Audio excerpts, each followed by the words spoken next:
Exclusive जानकारी भी दे दीजिए। अभी मीडिया में आपने अधिकृत कहीं दी नहीं है, लेकिन हमको ये पता चला है कि दिल्ली में भी आप पेरिस की तरह अंडरग्राउंड रोड बनाकर गुड़गांव की तरफ लेकर जा रहे हैं। अब सर अध्ययन चल रहा है। हाँ। क्योंकि मैं कोई भी घोषणा करता हूं तो आज तक 11 साल में मैंने बोला और हुआ नहीं, ऐसा नहीं हुआ है।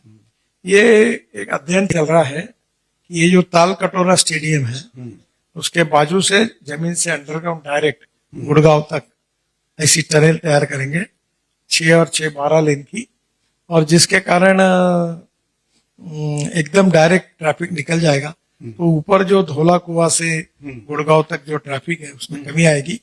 और एक कोशिश कर रहे हैं कि धोला कुआं से हवा में चलने वाली डबल डेकर बस पर अध्ययन कर रहे हैं, जिसमें स्काई बस। हाँ 100 लोग बैठेंगे और ऊपर के ऊपर गुड़गांव तक चले जाएंगे, मानेसर तक जाएंगे। उस पर भी अध्ययन चल तो स्काई बस का पहला प्रोजेक्ट कहाँ पर होगा? अभी तो एक दिल्ली और बेंगलोर का अध्ययन कर रहे हैं, पर एक नई सिस्टम हमने अभी हाँ अभी दिखाते हैं। कल ही टेंडर रिसीव हुआ नागपुर में। वो पायलट प्रोजेक्ट है, वो बस है, और वो जो बस है उसमें 135 सीटर है, और 135 सीटर बस में फ्लैश चार्जिंग होता है। हिटैची और सीमेंस की टेक्नोलॉजी है, और उसमें क्या होता है कि ये चार्जर नीचे आता है, बस 40 किलोमीटर तक चार्ज हो जाती है। इसमें टीवी सामने एग्जीक्यूटिव चेयर है, और जैसे एयर होस्टेस होती है वैसे बस होस्टेस है। अच्छा। हाँ, और ये नागपुर के रिंग रोड पर पहला पायलट प्रोजेक्ट चल रहा है। इसमें हमारी कोशिश है कि इसका किराया डीजल बस की तुलना में 30% कम होगा। और ये जब यशस्वी होगा तो दिल्ली से जयपुर, दिल्ली से देहरादून, दिल्ली से अमृतसर, मुंबई से नासिक, पुणे, चेन्नई से बेंगलोर, इस प्रकार का ये मास रैपिड ट्रांसपोर्ट अगर शुरू हो जाएगा तो ये मेट्रो का पर्याय है। अभी 1 किलोमीटर मेट्रो के लिए 450 करोड़ रुपए लग रहे हैं, और हमारी इस सिस्टम को 2 करोड़ लग रहे हैं। तो इसमें बहुत बड़ा अंतर है, बहुत बड़ा। तो इसको तो प्रायोरिटी बेस पर करना ये पहला जैसा सक्सेस होगा तो पूरे देश में हम इसको शुरू करेंगे।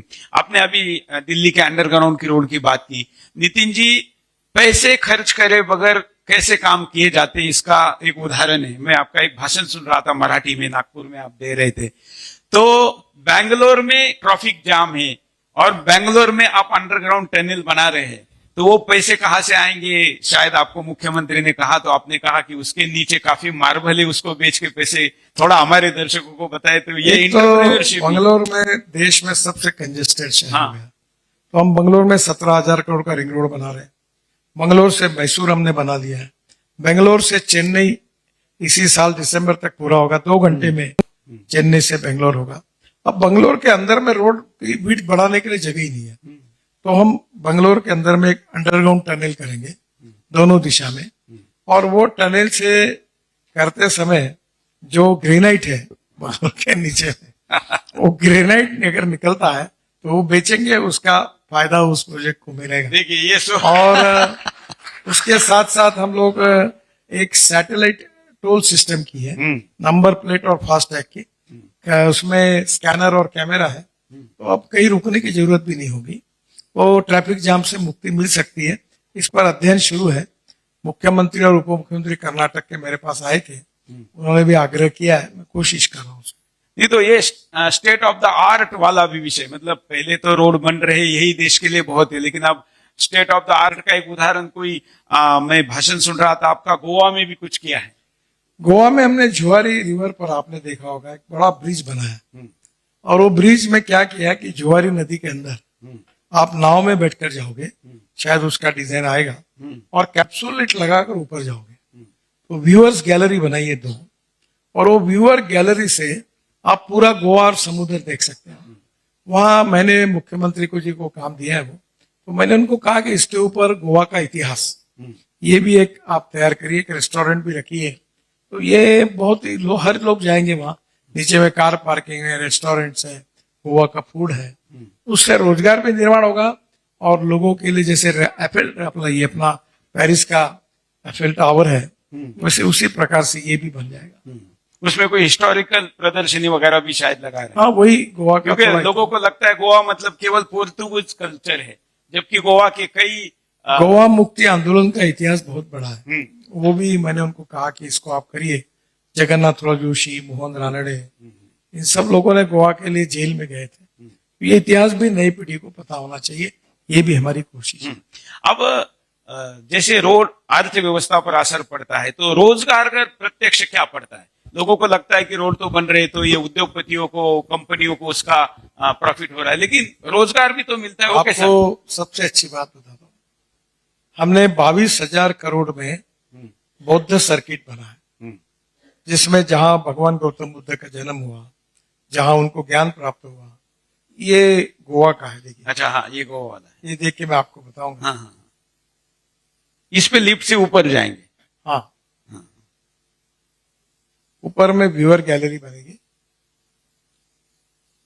नहीं, ये दूसरा है। अच्छा, अच्छा, ये नागपुर के पास अम्बोरा का है। ये लिफ्ट जा रही ऊपर, हाँ। ये रेस्टोरेंट है उसके ऊपर। अच्छा, ये गोसी खुर्द करके जो डैम है ना, वहां हाँ, का, हाँ, गोवा का अभी बताया गया है। अच्छा, तो ये बौद्ध सर्किट 22,000 करोड़ का, और इसमें कम से कम अब south east Asia, Indonesia, Malaysia, China, Singapore, इतने बौद्ध धर्मी आ रहे हैं कि वो आने के बाद टैक्सी लेते हैं, होटल में रहते हैं, रेस्टोरेंट में जाते हैं। तो इसका फायदा होता है। जैसे 4 धाम, बद्रीनाथ, केदारनाथ, गंगोत्री, यमुनोत्री, 3 गुना लोग आ रहे हैं। तो उनको अब तो रोकना पड़ा, बंद करना पड़ा। बंद पड़ा। इसी प्रकार से पूरे देश में हर जगह पर, प्रयागराज का उदाहरण लो, रोड मैं अच्छे आप बने। उदाहरण के पहले मैं आपका धन्यवाद करता हूं तमाम 100 करोड़ हिंदुओं की तरफ से कि कुंभ मेले में 65 करोड़ जो लोग आए, इसमें सबसे बड़ी भूमिका अगर किसी की होती तो सड़क की भूमिका थी। Thank you. लोग मुंबई से निकलते थे और फोन करते थे, सुरेश जरा जा रहे स्नान करने, उधर कुछ देखो। मैं कहता इतने दूर से, और वो पहुंच भी जाते थे। कश्मीर से, साउथ से, पूरे देश से लोग पहुंचे। तो उसमें आपका विशेष योगदान है और इसके लिए मैं तमाम हिंदुओं की तरफ से धन्यवाद व्यक्त करता हूं कि ये रोड के कारण संभव हो पाए इतनी बड़ी संख्या। मुझे लगता है कि कुंभ में जितनी कार आई, बसेस आई, ये वर्ल्ड रिकॉर्ड है। और इसका कारण ये है कि रोड, हमारे नागपुर से लोग 8 घंटे में प्रयागराज पहुंच जाते हैं। हर घर में लोग बैठे गाड़ी में प्रयागराज जा रहे हैं। तो ये सब इसीलिए संभव हुआ कि रोड अच्छे हुए। और ये जब प्रयागराज में कुंभ हुआ तो योगी जी ने कहा कि 2 लाख करोड़ का जीडीपी बढ़ा। तो ये जीडीपी बढ़ा, तो ये क्यों बढ़ा? तो इतने ज्यादा लोग आए उसके कारण बढ़े, और रोड बने इसलिए लोग ज्यादा आए। तो इसका मल्टीप्लाई इफेक्ट आर्थिक विकास में रोड बनाने का होता ही है।